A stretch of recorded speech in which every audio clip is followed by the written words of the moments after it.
Hi, this is Dr. Clay Brooks, and I'm a board-certified orthopedic surgeon. And this week, we're going to talk about Jayden Daniels. Unfortunately, Jayden Daniels suffered a significant injury on this past Sunday when he dislocated his elbow in a blowout loss to the Seattle Seahawks. This past Sunday was supposed to be a time for celebration as the legendary and great Art Monk was being celebrated at halftime, having his jersey number 81 retired by the Washington Commanders, formerly the Washington Redskins. Believe it or not, even though I'm from Detroit, Art Monk was one of my favorite players growing up as a kid. The Washington Redskins at that time fielded some very, very good football teams early part of the 80s, even into the latter part of the 80s, going into the early 90s. And Mr. Monk was a champion, Super Bowl winner on all three of those teams under Coach Joe Gibbs.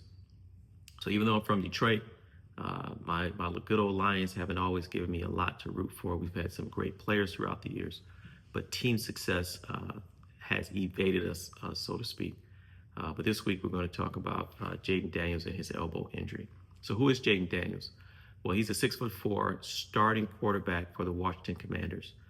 He was a number 2 overall draft pick back in 2024, and he was an outstanding college football player. He won the Heisman Trophy Award. He was College Football Player of the Year, among many other awards, back in 2023. He transferred and he moved around to a few universities, but eventually he made a home and he blossomed into a very, very great football player. In 2024, which was his rookie season, he went to the Pro Bowl as a rookie quarterback, and he actually won Rookie of the Year. The record for the Washington Commanders in 2024 was 12-5, and they actually secured a playoff berth. And they ran into who? The favorites, the Detroit Lions. And yes, the Washington Commanders and this outstanding rookie quarterback spoiled my season. We were supposed to go to the Super Bowl. We were supposed to win our first Super Bowl, but it didn't happen. Jayden Daniels led his offense into our building at Ford Field in Detroit, defeated my Lions 45-31. Jayden Daniels threw for 299 yards and 2 touchdowns, sent us on vacation, and they went to the NFC Championship, eventually losing. So considering you have a rookie quarterback, Heisman Trophy winner, College Player of the Year, who went to the Pro Bowl, the expectations for his second season were through the roof. I even admitted this man is an amazing football player, and I was a bit nervous at how Washington would look this year, seeing as how they are an NFC team and my Detroit Lions are an NFC team. But unfortunately, what happened this past Sunday has likely derailed the remainder of that particular season. Even before going into Sunday's game, the record for the Washington Commanders was 3-5, and the season was not going as well as everyone had hoped. So what happened? Well, in the fourth quarter, in a blowout loss, Jayden Daniels was scrambling while his team was in the red zone, and he was tackled, tried to brace himself or catch himself, and suffered a very nasty elbow dislocation, as you can see in this image right here. His palm is planted, and his arm is twisted in a very uncomfortable, as you can see, position. Very, very, very tough injury.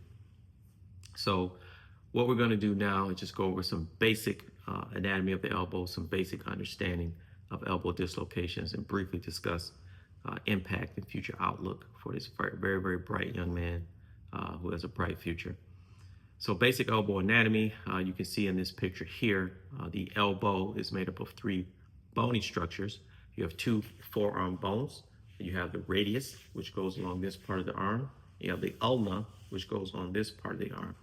Those 2 bones are articulate with the humerus, which is this bone. So the elbow joint is where 3 bones come together. Surrounding that elbow joint, you have a combination of ligaments, tendons, and capsules. These structures actually supply or provide support to the elbow joint. The elbow joint is primarily a hinge joint, so to speak. There is some sort of rotation that occurs, but for the most part, we think of the elbow as a hinge joint. So when Mr. Daniels planted, he stuck his hand out, trying to brace himself or catch himself, and we can see that's when the dislocation happened. What we see here are x-rays. So on the left, you have an AP and a lateral x-ray of an elbow joint. Everything is aligned properly and appropriately, looks great. On the right side, you can see an AP and lateral x-ray representing an elbow dislocation. So there's different types of elbow dislocations, and depending on the nomenclature or how they are classified, one way to discuss or view elbow dislocations is to categorize them into simple and complex dislocations. Another way some people tend to discuss elbow dislocations is to classify them based on the direction of the dislocation. And again, what you can see here is an AP and lateral x-ray showing an elbow dislocation. So a simple elbow dislocation is when you have an elbow dislocation without an associated fracture. To dislocate a joint requires lots of force. And as I stated earlier, there's lots of attachments around the elbow, combinations of ligaments, tendons, things of that nature. And you can also fracture bones and break bones when you have an elbow dislocation. So a simple dislocation is an elbow dislocation that occurs without a fracture. Now, this is the most common type of dislocation, accounting for 50% or greater of elbow dislocations. A complex elbow dislocation is when you have a dislocation and a fracture, which may also include a ligament tear as well. So the complexity can be increased based on the amount of structures that are destroyed or damaged. So how do we evaluate these? Well, in orthopedics, we start with a physical examination.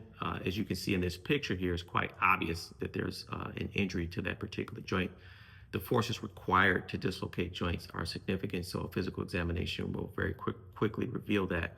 We also worry about things like vascular injuries because major vessels travel across some of these joints.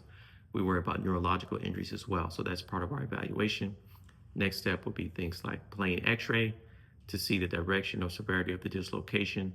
Some surgeons may choose to also include CT scan to see if there's any evidence of trapped bony fragments in the joint, or to get a better characterization of the fracture if there is indeed a fracture. MRI may help with soft tissue evaluation, looking for things like ligament tears, muscle tears, things of that nature. Treatment. Well, non-surgical treatment, if it's just a simple dislocation, may involve just closed reduction. And what that means is you don't have to open the patient up to reduce the joint back to its normal anatomy. So closed reduction, and then you immobilize this type of injury in a splint at 90 degrees for 5 to 10 days. At that point, you can take them out of that immobilization and start early physical therapy. If you keep the elbow in this particular position for too long, you run the risk of significant stiffness. So immobilization after reduction, and then after that, we start with early mobilization and physical therapy. If there's surgery required, that will be based on the extent of the particular injury. Again, if you have a complex dislocation with fracture and or soft tissue destruction of ligaments, then the amount of surgery required will be dependent on the extent of the injury. As you can see in this particular picture here, an AP and lateral of two different types of surgical techniques, repairing fractures of the bone that was also associated with dislocation. So what about Jayden Daniels? Well, the early reports at the time of recording this video is that x-rays were negative. When an orthopedic surgeon says x-ray is negative, that means there's no evidence of a fracture. At the time of this video, we have no MRI or no CT scan reports, so we don't have an idea if there's any evidence of a soft tissue injury. If it's just a simple dislocation, I would expect Jayden Daniels to be out 3 to 6 weeks. If surgery is required, he'll likely be out the remainder of the season. The beautiful thing is, it's his non-dominant arm, non-dominant hand. He's a right-handed quarterback, and he injured his left elbow. So I believe, as an orthopedic surgeon, he'll get back to his former self when he's completely healed and he's completely recovered.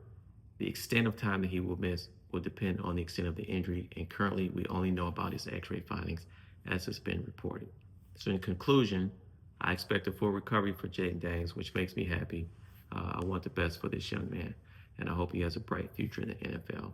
As I stated, it's his non-dominant arm, so it should not affect his ability to deliver the football. We're hoping the best for him and his family in a full recovery. Next Sunday, my Detroit Lions will be heading into Washington to play the Washington Commanders.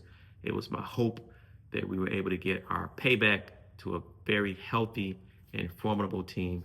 But Mr. Daniels will be recovering. But certainly I still will be rooting for my Lions. And hopefully we will come out with a victory. I hope this has been helpful for you. Please place your comments and questions down below. I'll continue to try to produce content that will be helpful for you in a medical context, but also in a sports context as well. This is Dr. Claybrooks with Real Medicine. Thank you so much for watching. Bye-bye.